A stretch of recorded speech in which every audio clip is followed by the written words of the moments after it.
Winnie the Pooh, Blood and Honey. Cool. Tell the people out there how you got into, how would you go from doing regular mainstream stuff to Winnie the Pooh? Yeah, it's quite a weird story, actually. It all started around COVID time, you know, all the lockdowns that happened, things like that. So I'm sitting there thinking, you know, oh, what do I want to do next? You know, and then I was like, I've got a martial arts background, so I wanted to do fight scenes, action scenes in films, TV like that. So I started venturing out once you were allowed to go out all around the country, learning from different people in that industry. And then it was kind of like the more people you met, the more opportunities you got presented to you. And then for some weird twist, I went from martial arts to sci-fi and horror. Worked with a director called Reese Waterfield. Did you get the break when you was doing martial arts in a movie? No. Oh, you didn't. So there was no connection there. It was just somebody saw you and said, I've got a job for you. Well, there was a casting call for extras in a sci-fi film called The Area 51 Incident. Same director on your IMDb. So I went for that, got into that film and kind of like stayed in contact with them from there. And I said to them, what have you got coming up in the future? Do you need any people for?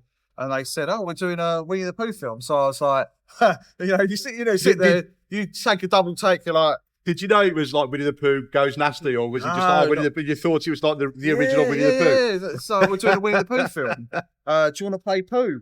So I was like, okay. So they sent me the script and the story, and I read it through, and I was like, this is going to be mental. It's going to be so much fun. So I was like, yeah, sign me up, do it.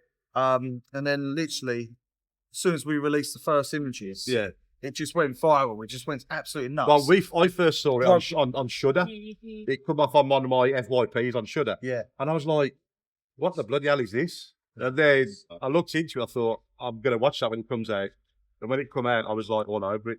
Literally broke the internet. Overnight, I had 90 odd notifications on my phone the next morning when I woke up. It was tagged everywhere from Australia to the US, like everything. And I was like, that's me. Well, no way. You know, from being in the background, extra work, to a lead role, and then becoming this iconic character. I was like crazy. But the funniest thing is I kept it secret from my family and friends. I didn't say nothing. Oh, and then when it started blowing up everywhere. That's me, that is. And people were talking about it. I was like, oh, that's me. They're like, what? Showing them all the behind the scenes footage. So they're like, oh my God. So nobody believed you at first, did you? So how did you get into a role for being like a classic kids? I know. That was character kind of thing to a slasher horror kind of thing. That was the hardest part about that, because no one's ever done that kind of style before for that character. So it's like, how do you do it? How do you make it scary? Because if you look at the costume and the mask, it's kind of a little bit goofy with that sadistic kind of smile. So I went to iconic franchises like Halloween, Friday the 13th, looking at how they move, sinister kind of movements, very menacing. I think because there's a silent character, you know, you can't express yourself with so difficult, isn't it? Because words. But then again, like 38% of what you see, what you hear is body language. So to nail that, you've done a great job on it as well. Was there any kind of like copyright issues with the director, producer, editor, or with Winnie the Pooh people? I think because when it's public domain, as long as we didn't make the version identical, so I wasn't wearing a red crop top and naked from the waist down, anything was fair play. I know Jim Cummings said if we do his voice, then he'll sue us. Right, okay. So that's why we were like, no, if you make him a silent killer, it's more scary that way. Oh, God, You can't be running around going, oh, bother, because you'll sound a bit like you're trying to...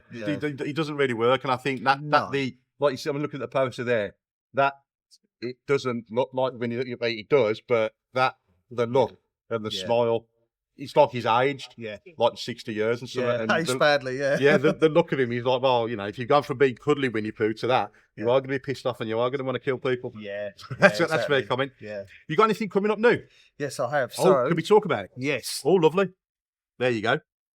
This is my directional debut. Yes, we got that off the internet as well. Bigfoot so Primal when you're filming, is it in filming now? Filming has wrapped. We are now 80% through the edit. Then it's going to go off to the composer, have the score down. Then I'm going to probably release it January. Lovely. Yeah, because I could rush and get it out a bit earlier, Yeah. but I don't want to rush it and cut corners. Yeah. Plus, it's not, horror films don't do too well in December because of Christmas. Yeah. So I'll just have to wait. It comes out for my birthday as well, so it's gonna be a good time for my birthday. Yeah. So, getting that as well. What you got planned after that? No, that's coming out. You got anything in progress now? So you got any projects I've already working on? started my next production, which is called Retribution. Yeah. Which is kind of like a gangster film, like a Lock, Stock meets John Wick. Lovely. So it's got guns, knives, martial arts, gangsters, that kind of thing. Do you know Phil Ray Thomas? No. The local lad, he's local lad, he's a man. He's done Lotus in Birmingham, which is kind of like an action role kind of thing. Yeah. I mean, if you might be here today because he's friends with Chai. Yeah. They done. Philly's like 6'2". He's a brick shit house. Yeah. He showed me a photograph where they was on the carpet with Chai, and Chai's 6. I didn't know Chai was 6'9". Wow. And he makes Phil look a dwarf, and Phil's a big lad. Yeah. But Chai's here tomorrow. You're on here today. I'm only here today. Yeah. So you got to get back down to Essex and stuff. Yeah.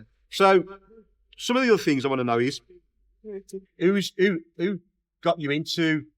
Did you have a passion for movies, or was it that one offer from the director that says, "I've got a role for you. You'd be good at this," or was you always wanted to be an actor, or was you a frustrated martial artist that wanted to go to acting? Yeah, it was a little bit of both, to be honest. I'd always been interested in making a movie myself, having that creative freedom, and writing it and seeing your story come to life on camera. I'd always wanted to do that since I was younger, but going from martial arts to giving acting a go, I was like, as soon as I done it once, I had the bug. Yeah. So it's like, you want more of that. So it is addictive. Yeah, it is addictive. Yeah. Being on the camera and watching it back and all that, and then you see yourself on the TV or the big screen, and you're like, oh wow. What was the premiere like? I mean, your first ever premiere. Premiere was phenomenal. Yeah. Mexico City, 80 to 100 paparazzi there, live brilliant. Mexican TV, red carpet, the whole lot. It was fantastic. I'm not going to forget that in a rush. Cinemex, the cinema channels out there. Yeah. Oh, fantastic. Absolutely. So you've toured the world with then I was in Los Angeles for the US premiere. Yeah. Glasgow for Fright Fest for the UK premiere. There was an Amsterdam one, which I was in LA at the time, so Amsterdam one. So this thing has got you really busy as well. Yeah, really busy. I've done over 40 Comic Cons in 3 years. Bloody hell. All across the world. You're doing the MCM, the NAC soon? No, November. not that one. No, I'm booked on another one in Manchester. Oh, no. Same time.